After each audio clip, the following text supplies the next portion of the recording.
Live 115, what's up, you guys? It's Micah. We're in studio right now with our guy, 24kGoldn. How are you, my friend? I'm great, man. How you doing? I'm doing good. You know, it's not too hot in Phoenix just yet. For so you. I mean, yeah.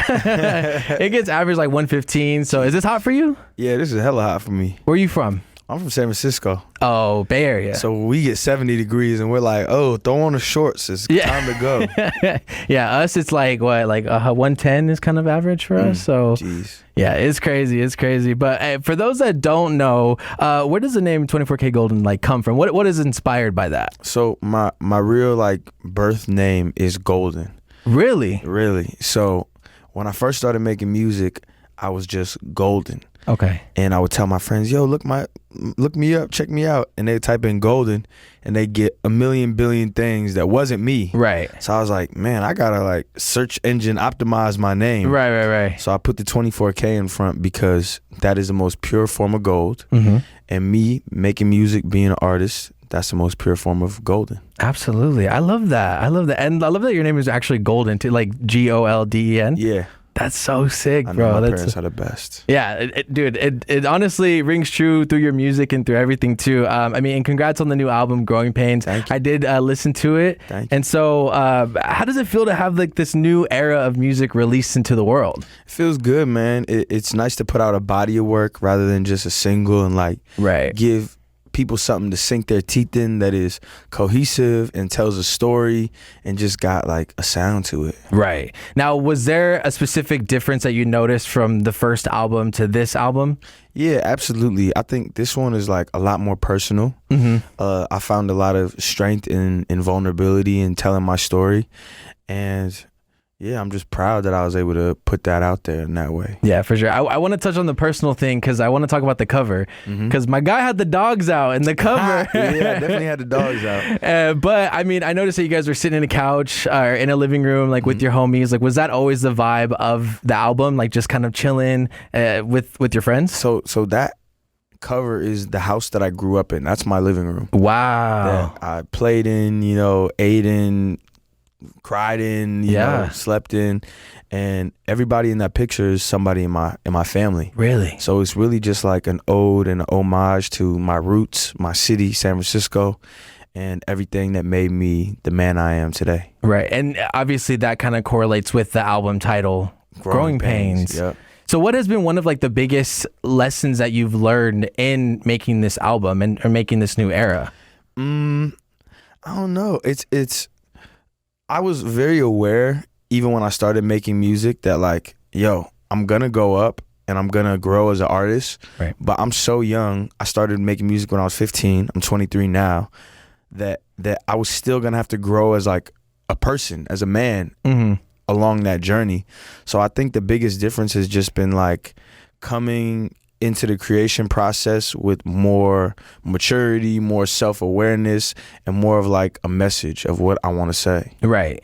To yourself and your fans. Yeah, I think it's super important to make stuff for yourself. Right. Because that's the most authentic you're going to get. Right. And if people like it, love it, hate it, whatever, I'll be able to sleep easy knowing that I made something that I'm proud of. Exactly. I feel like a lot more artists are starting to do that now. It's like, nah, this is what I want to do and this is what makes me happy. So, I'm going to put out the music that I want to versus, hey, we have this beat, we have this song, we think it's going to do numbers. Like that's not authentic. No, it's not. And that worked for some people in a period of time when there was more of like distance between the artist and the consumer that you could kind of like fake it or make it up. But now people aren't dumb. We have the internet, the entire knowledge of the world at our fingertips. It's social media, man. They gonna see through any falsehoods, any inauthenticities, and any BS, and they gonna love you when you real. Right. Yeah. I feel like that's where the biggest or the strongest fan bases are formed. It's just through that authenticity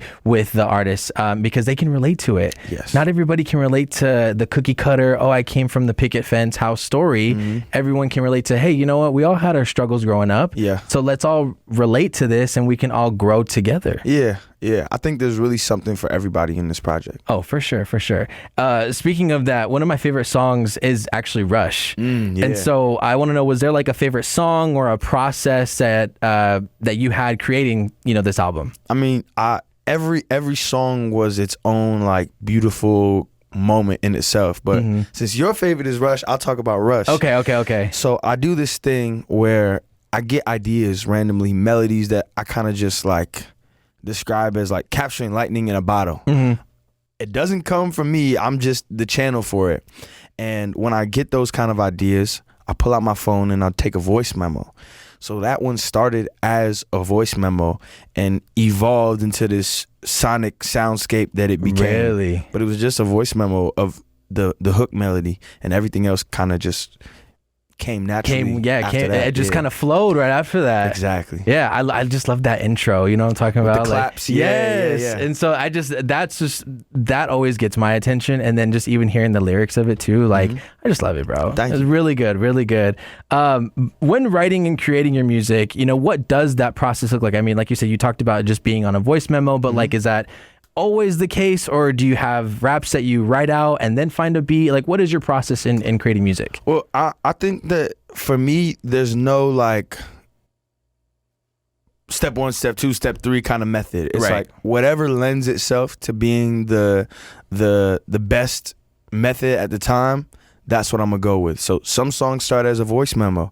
Other songs, like from my last project, El Dorado 321, 3 sides to the story: yours, theirs, and the truth. Right. That was something that my big bro Paperboy had told me, and I was like, yo, that's a gem. And I just wrote that down in my notes, just that sentence, and then heard a beat, and that came to me, and it became a song like that. So things happen differently every time, and I think that's the beauty of making art, is that you really have the freedom to express and to like experiment. Right. And we're hearing that more now, again, with a lot of different artists. I know Billie Eilish just released her album, and feel like that was one of the things that she was saying, that like she would start a song, and then if they didn't feel it, then they'd like, you know, hey, we'll come back to this. And so that process is very different. Whereas like, you know, sometimes you go into a recording studio, you create the song, then you're on to the next one. Yeah. And so that's, as an artist, it's like, no, I like you said, the authenticity factor to it. Yeah. And there's nothing wrong with like taking some time and space away from something and then coming back to it with fresh eyes and fresh ears. Like Rush was like that. I probably did 7 sessions working on that song, playing with the arrangement, playing with the production, playing with the drums, the lyrics, the vocal effects I wanted to use, and all of that lets you just keep it fresh every time. Right. That's awesome. That's awesome, man. Well, again, congratulations on the new album. You're in the middle of your tour. What has been one of your favorite things about tour so far? I like just going to the different cities and like experiencing the cities, not just going to the venue, doing the show and leaving. But just before I put up on you, I rented a bike and I just biked around this little area and like took in the sights, the people, the smells. Yeah. You know, for better or for worse. I was gonna say we got an alley right here by our building, so I don't think it smells the best. But yeah, just being able to like expand and like really see what it's like to live here for a day, not just be here for a day. Not just go to the venue, do the sound check, do the show, and bounce. Like you actually want to visit the city and like see the culture. Yeah, Phoenix has a lot to offer. If you guys are here, definitely got some restaurants and some spots. I do recommend. So, but I did see one of your interviews with Zach saying, really cool guy, love him, great guy. He you talked about actually. You know, you going and struggling from high school to college and doing shows from 20 people to now, like, how does that, as an artist, like, how does that feel to see that progression of your career? Well, I think, you know, they say like art replicates life and life replicates art, you know? So life is a fucking, oops, my bad. No, life is a, we got the bleep button for that. Cool. Life is a roller coaster, you know? There's peaks and there's valleys, and all that matters is if you could put your arms up and enjoy the ride at whatever part you're in. So just growing up, there's been ups and downs and great triumphs and sorrows, but like I'm still on this thing, and I'm still riding it, and I'm just glad that I get to do what I love every day. I love that. Like you said, life is like a roller coaster. You're still strapped in. I'm still strapped in. We love that. I did see that you were just in San Francisco. I didn't know you were from San Francisco, and I saw that you were just there. How was that doing, you know, your hometown show? Dude, it was like one of the most beautiful, like heart racing experiences. There was so many people there that like saw me as a baby in diapers, or you know, my Your best tias and my third, fourth, and fifth grade teachers all came and surprised me with their kids, and like I haven't seen some of these people in like 10, 12, 15 years. Wow. And the fact that they remembered me and still had like the desire to come out and support me, that was so beautiful. There was so much love in the building. Yeah. And I feel like that's what you kind of want to replicate at every single city. You know, you always want to bring people out, and word of mouth is just like the best form. And I feel like when you put art out, when you put your music out and then you go on tour and you actually get to perform it, it brings a new element to it. I always say I hate that, like I go to concerts and I like the music, but then I go to a concert and I love it even more because the artist brings it to life. Yeah, and you could really see like the look on their face that like perfectly tells the story of the song. And Right. it's something that I've been doing on this tour is after every single show, I go to the merch booth, I tell everyone, yo, if you want to come and take a picture, if you just want to chop it up for a couple minutes, sign your t-shirt that you got or whatever, let's do it, because that's what this is about. It's not about streams and being famous. It's about connecting with people and making memories that change people's lives. I love that. And with that attitude, man, I just feel like you're going to go so far. I mean, you already have a #1 hit. Let's talk about that really quick. We already have a #1 hit. True. How does that feel? I mean, for someone to come off of that song was huge. Mood, like...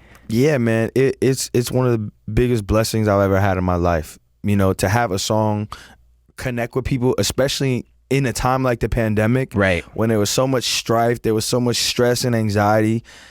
Just yesterday in San Diego, this girl came up to me. She said, yo, I've been to rehab 4 times, and the last time I was in Idaho, and all I had was YouTube. That was the only thing that I had. Wow. And I kind of just discovered your song, and I would listen to it every day because that was the only thing that made me feel better.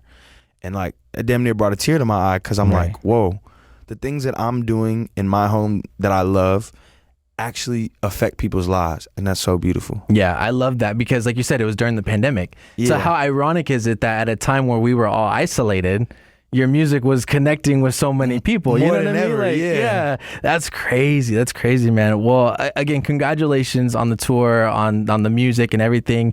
We're going to play a quick game really quick. All right, come on, let's go. Fill in the blank. Top 3 songs on my summer playlist are... Ooh, top 3 songs on my summer playlist are... I was just listening to some songs I added to my playlist. Rich Girl, Hall & Oates. Okay. Candy by McGee. Okay. And probably like Don't Bring Me Down, Electric Light Orchestra. Okay. Is that the kind of music that you're always listening to? No, I listen to everything, dude. Like, I'm listening to underground rappers from Chicago, and then I'll listen to the new Billie Eilish album, and then I'll listen to Fred again, and then I'll listen to like old Mac Dre songs, you know. And I think that's the best part about living in this age, is that we don't gotta pick a side. We don't gotta go to the store with $10 and say, do I want to get this punk album or do I want to get this Tupac album? Right. We really got everything at our fingertips. At the fingertips. Spotify is the greatest invention. Facts. Like, if I was to go back in time, I'd be like, I'm creating Spotify. If you showed like an Amish person Spotify, they'd probably have their mind blown. Yeah. It was funny because I'm on air right now. So like earlier we were playing, what song was it? I forget the name of the song, but it was like, oh, like if you had the iPod Nano, this was on your, Down by Jay Sean. That's what it was. Yeah. I was like, if you had an iPod Touch or iPod Nano, this was on your iPod. Had to be. Yeah. So that's cool. Again, we can just see the growth and just the accessibility that we have of music. That's awesome. I can't leave my house without blank. I can't leave my house without some headphones. Headphones? Yeah. You know, you're the second artist that I've interviewed that said that they're like, hey, I can't leave my house without headphones, because music, they're always got to be listening, always got to be inspired. Yeah, and I like the phone slap as much as the next guy, you know. But it's something beautiful just about being able to like block out everything and just listen to what you want to listen to. That's awesome, man. That's awesome. My biggest pet peeve is... Oh, my biggest pet peeve. You know, I started a list the other day of all my pet peeves, and I think I got 2 of them right now. Let me find it. Things that annoy me. Loose outlets.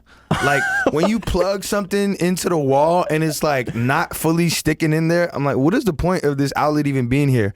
Especially on planes when they maybe got one outlet and now I gotta have one hand like holding the charger on my phone, it so it'll charge. other hand on the phone. I can't even eat my snacks properly. It's bad. It's a catastrophe. You should create an Instagram list for that, or Instagram account for that list. You know how it's like the guy with the ick list, and it's just like a running list.